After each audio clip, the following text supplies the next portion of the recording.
Welcome back Bray, apa kabar semuanya? Semoga kalian dalam keadaan sehat walafiat.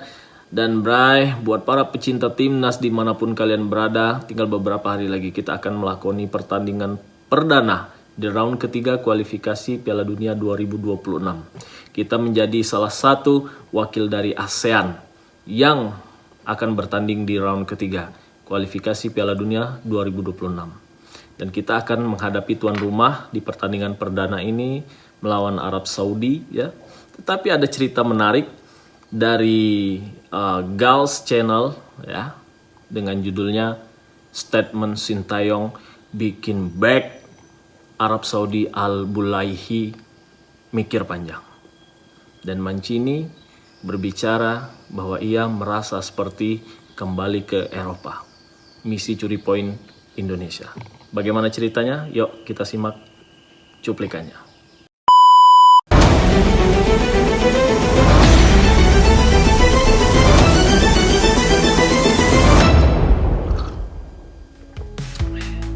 Every step I take feels like I'm about to fall. Questions in my head echo through it all. Lost in the storm. Tim Garuda akan memulai perjuangannya di babak ketiga kualifikasi Piala Dunia 2026 dengan melawat ke King Abdullah Sports City di Jeddah untuk menantang tim langganan Piala Dunia Arab Saudi. Tentu saja ini akan menjadi tantangan berat bagi pasukan Sintayong buat mengalahkan pasukan Roberto Mancini. Yap, The Green Falcon memang bukan lawan kemarin sore. Mereka punya reputasi mentereng di kawasan Asia, kendati mayoritas pemainnya hanya main di liga lokal. Meskipun begitu, Sintayong tetap optimis bisa mencuri angka kendati pasti sangat sulit. Terlebih soal lini belakang Arab yang dikomandoi Ali Al-Bulaihi. Koshin udah punya rencana khusus andai back Al-Hilal tersebut berani bertingkah. Sesuatu yang diketahui membuat Al-Bulaihi mikir keras. Dan bagi Roberto Mancini, pertandingan melawan Indonesia dirasa sangatlah spesial. Karena baginya, vibes pertandingan ini akan terasa seperti di Eropa, mengingat mayoritas pemain Indonesia yang kini banyak berada di Liga Eropa termasuk Serie A.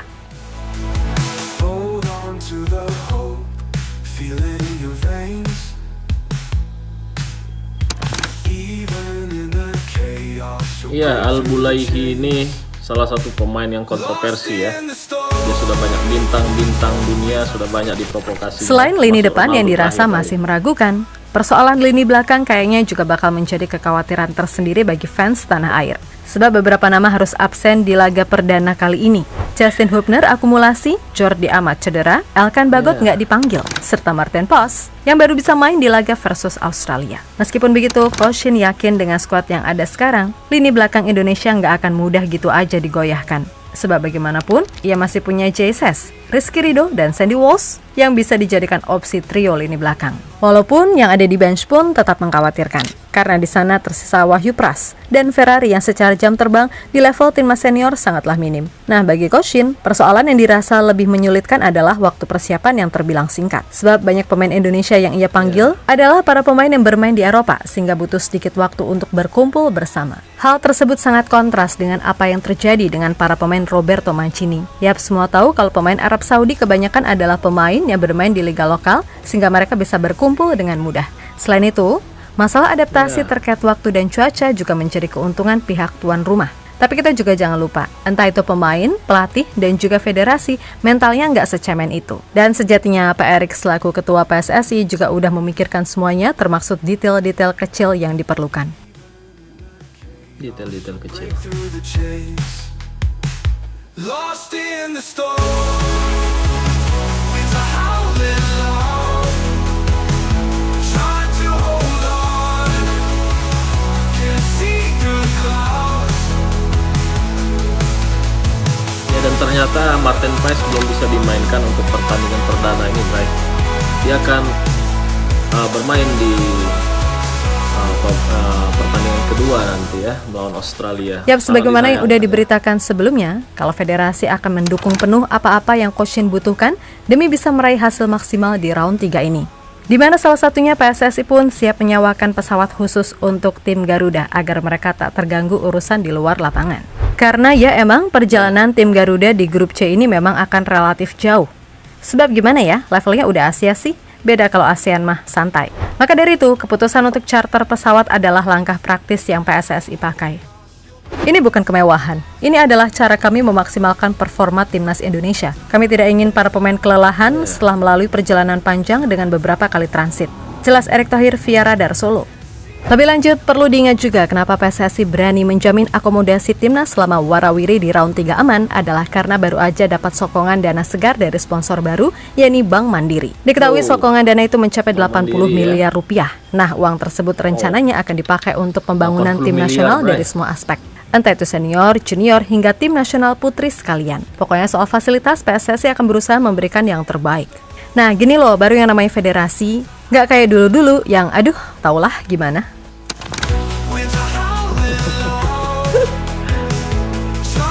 Baru dapat sponsor baru ya dari Bank Mandiri, 80 miliar dikocorkan untuk timnas Indonesia kita.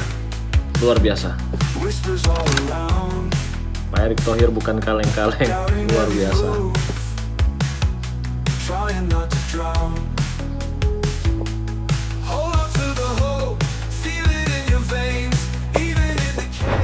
Di sisi lain, kubu Arab Saudi sendiri, Roberto Mancini secara resmi telah memanggil setidaknya 31 pemain untuk pertandingan melawan timnas Indonesia di laga perdana nanti. Memang sebagian besar pemain yang dipanggilnya memang berasal dari liga lokal.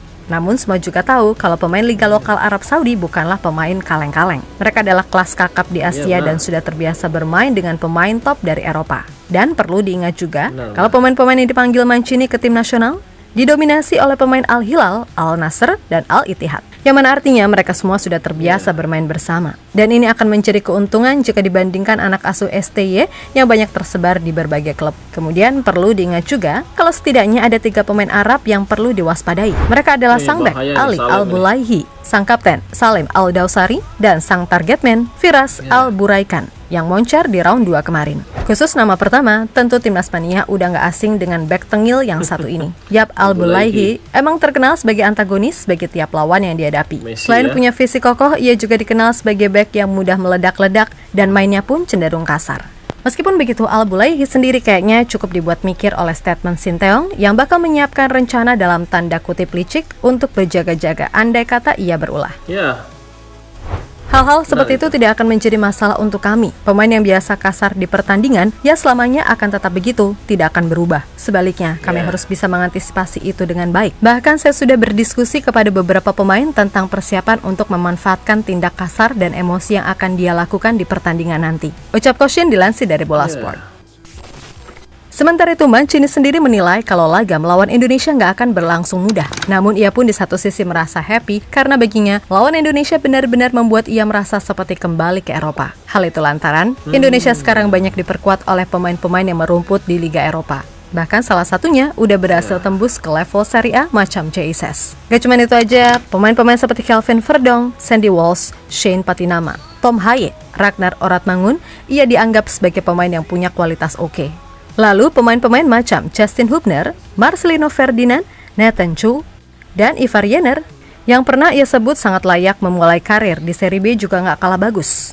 Tapi sayang dari semua nama itu, Justin Hubner harus absen karena akumulasi. Padahal bakal keren nih melihat Justin adu keras sama Al-Bulaihi, dan kita juga tahu kan, walaupun masih muda, Justin ini cukup pintar membuat emosi lawan meledak. Ini akan menjadi ujian yang sulit, tidak ada lawan yang mudah bagi kami, tegas Mancini.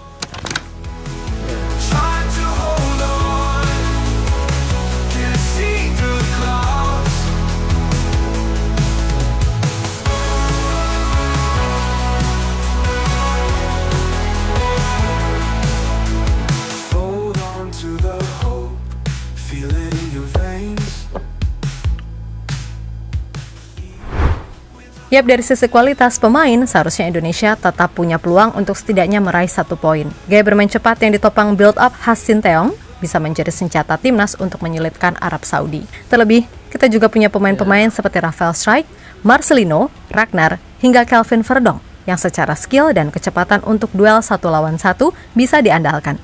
Kemudian di tengah, kita punya sang Profesor Tom Haye yang siap adu mekanik dengan jenderal lini tengah Arab yang kini main bareng Cristiano Ronaldo di Al-Nassr, Abdullah Al-Khaibari.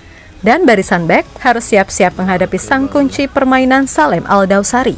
Sebab pemain Al-Hilal itu punya keunggulan dari sisi umpan kunci, shooting jarak jauh, serta mobilitas. Maka dari itu, semoga pengalaman Jesus di Serie A bisa dibawa di laga ini buat mengomandoi lini belakang. Memang Indonesia memiliki rekor yang buruk ketika menghadapi Arab Saudi, yakni nggak pernah menang, dan hanya pernah sekali menahan Arab Saudi imbang. Tapi bisa aja kan catatan imbang ini dipakai oleh semua elemen timnas sebagai motivasi untuk misi mencuri poin di Jeddah. Yap, dalam 3 laga terakhir, Arab ini cuma menang 1 kali, imbang sekali, dan kalah sekali.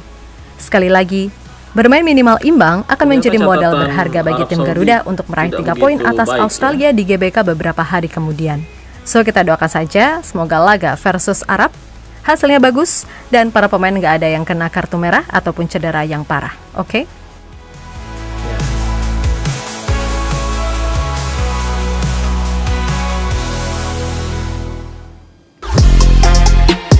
Halo, izin iklan sebentar ya guys. Jadikan ruangmu Dari channelnya Gals ya, yang mana kita tahu kita akan berhadapan di laga perdana round ketiga kualifikasi Piala Dunia 2026 ini melawan Arab Saudi, yang kita tahu pemain-pemain Arab Saudi atau timnas Arab Saudi tidak bisa dianggap enteng ya. Mereka adalah langganan Piala Dunia dan sudah 3 kali berturut-turut ya, terakhir ini masuk ke Piala Dunia.